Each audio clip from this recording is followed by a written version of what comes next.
For me, another thing happened, which is that I started realizing that the storytelling skills that I was teaching and that I was using in my own writing all these years could be transferred under the right circumstances to scientists, working scientists in any discipline, not just climate change, who wanted to learn how to communicate better with the public or decision makers.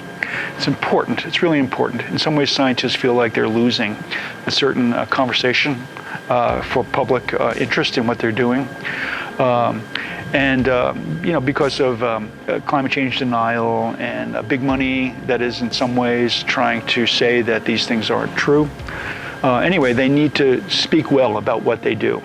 And it's also, science is so exciting in no matter what area that when you dig down to somebody and really ask them what they're passionate about, it's so exciting to see how they can talk and how we can learn from that if we're not in that area.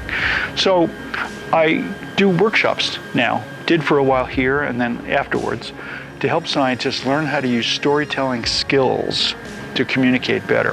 What do I mean? We know in the English department and in liberal arts in general that there are certain kinds of stories that appear again and again in culture. You know, there's the journey, there's a stranger comes to town and then important things change and we have to do something about it.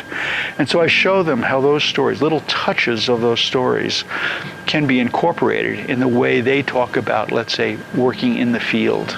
They go out on a journey, sometimes with difficulties and dangers, to come back with knowledge that helps us all. Think of somebody who goes to the Arctic with freezing cold, somebody who goes into the Amazon, somebody who just goes around the corner just to stand out in the rain and measure what's going on. Those are all journeys. You can even consider going through a microscope as a journey without ever leaving the lab and just shape what you discover and what you find interesting to talk to general people. And we all feel that journey story unfolding.